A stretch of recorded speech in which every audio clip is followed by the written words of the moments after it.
CBS presents this program in color.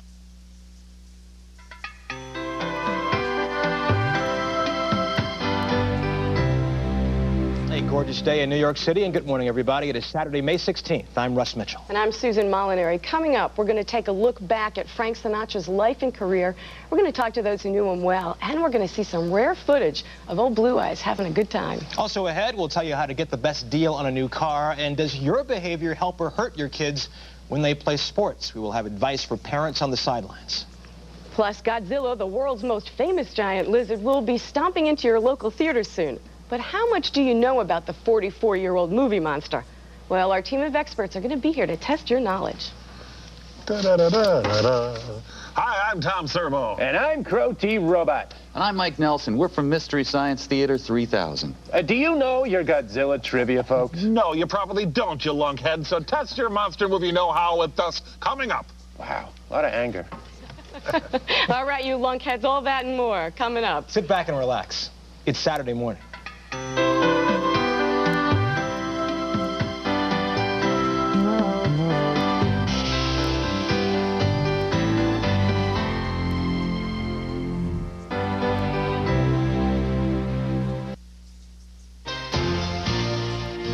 Here's a historical look at how size matters in the movie business. It's definitely a growth industry. In the very first Godzilla movie back in 1954, the monster was supposed to be 164 feet tall and weigh 22,000 tons. In 1984, Godzilla grew to 262 feet and 55,000 tons. And by 1995, Godzilla towered at 328 feet and tipped the scales at a hefty 66,000 tons.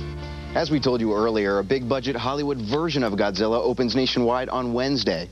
This time around, the big guy passes up Tokyo in favor of New York, as a group of kids and their teacher discover during a field trip to the Natural History Museum. One of the largest predators who ever lived on our planet.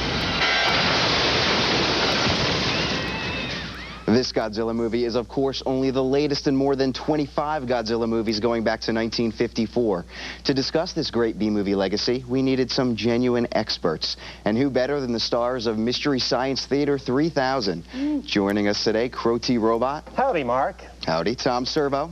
Morning, Flip. Willard. And their faithful sidekick, Mike Nelson. Good morning, gentlemen. Good morning. 44 years of Godzilla movies, over 25 movies. What do you relate this international phenomenon to? It's got to be drugs, I would guess. I'm not sure. Rubber. People's inherent love of cuddly lizards. That's right. In the first Godzilla movie, we're talking about a man in a Godzilla suit, a rubber suit, right? That's right. Yes, indeed. Big difference in technology with today's Godzilla movie? It was a 220-pound suit, Mark. Can you imagine? Today it's 220-pound computers making the suit, so it's a little bit different. Actually, wearing a Godzilla suit, what kind of temperatures you get inside those suits? I'd reckon about 120 degrees. It's about what Mike gets inside his jumpsuit. Yeah, I have a suit at home for, you know, my own personal shenanigans. Let's not get into No, it. It's really, very let's warm not. in there. The inside of your mouth is 120 degrees, I believe. It needs to be much, much cooler, I feel. What about the difference in cost between the two movies? The first one cost, as I understand, $1 million. Yeah, and they made $2 million, and they were really happy about that. Yeah, back in those days, they didn't like money as much. No. Now, $140 million for the new one. So if they make $2 million on this, they won't be quite as happy as they were. No, people will be jumping out of buildings. Now, I understand we have a Godzilla trivia game to be playing. Yes, we do, my We are friend. putting you to the test, Mr. Local Weatherman. Here's a question for you. I don't think you're going to get this one. What American starred in the first Godzilla movie? The first Godzilla movie in 1954. That's right. I have no idea.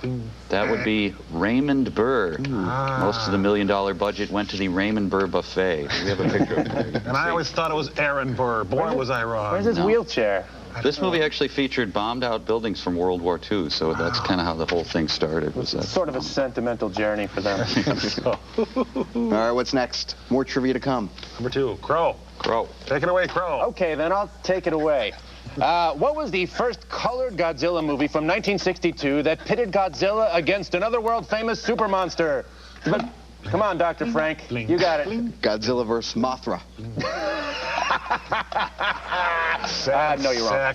King Kong versus Godzilla. Both King Kong and Godzilla are guys wearing costumes, and King Kong's costume really catches fire in the movie.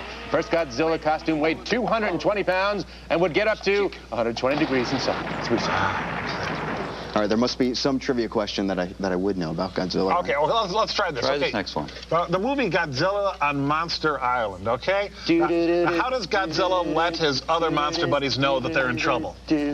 He bellows out to them. Well, close. I mean, he does talk to them for the first time in any of these Japanese movies. Godzilla. This They're is pretty good. So you talk to them. It's very strange. The Japanese put balloons over the monsters in their movies, but in the American version, they talk. Now, take a listen to this lovely voice. There's a lot of trouble ahead. There's Berlitz courses paying off for Godzilla. Sound a little like Ted Knight. Hi, Mayor. What is he saying there? I don't know. Anybody's guess. I have no idea. I haven't crushed someone in days. That's right. I'm really angry. Okay, last question. Last question for you. Fire away. This is the tester. You're failing so far. In Godzilla versus the Smog Monster, what way of getting around does Godzilla use in the film to fight the other monsters? Does he fly? You are correct. That's the monkey at the typewriter theory, you know. Got to get one right. Yes, he does. He flies. Let's take a look at this clip. Wow, it's the ball that Mark McGuire hit. They're coming right for us. Oh, he belched and suddenly he finds himself flying. Ooh, bad breath. Wow, your love from here to eternity. Right, turn it on. Right. Right. Open the circuits. Is that right? Oh, the first nuclear-powered karaoke machine.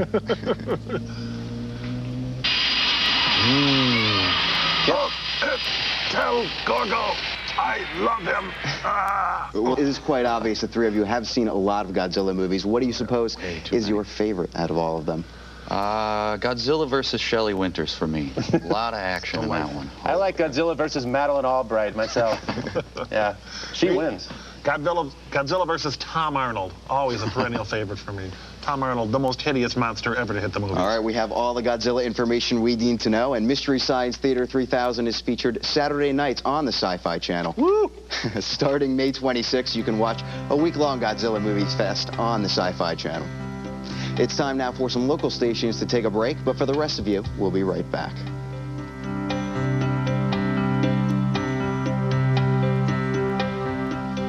The robots for Mystery Science Theater 3000 and their humans have agreed to hang around for a couple of minutes. Mike Nelson, Crow T Robot and his pal Bill Corbett, and Tom Servo with Kevin Murphy. Howdy. And you gentlemen as well, you write, direct, and produce the show Mystery Science Theater 3000, otherwise known as MST3K. Yeah. Very good. We You do know it your all. stuff. We even cater our own lunches. I do craft services. And of course, we're talking about Godzilla. What are the origins of the original Godzilla movie back in 1954? Well, it started after the war, and obviously 1954 is after the war. But they used some of the bombed-out buildings from the war, and I think it was sort of an effort to I don't know, purge their guilt or whatever. It's a weird phenomenon. Were there problems with the guys in the Godzilla suits crushing the actual sets they were working on? I know a couple of them. There was one fellow who, they were worried about him drowning in the suit, and they actually got him an air hose so that he could breathe while out. It was his own perspiration, sadly I enough. think that was the problem. Well, let's talk about your show for a moment. You've been on the air for close to 9 years now, almost as long as Seinfeld length has been on television.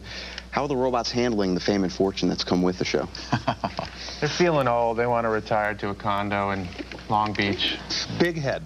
His head used to be about this big, and now it's big. I think the thing is just not to get famous, which is what we've done. We're always under radar, so we're durable because we're so not successful. We were on the lifestyles of the middling and obscure.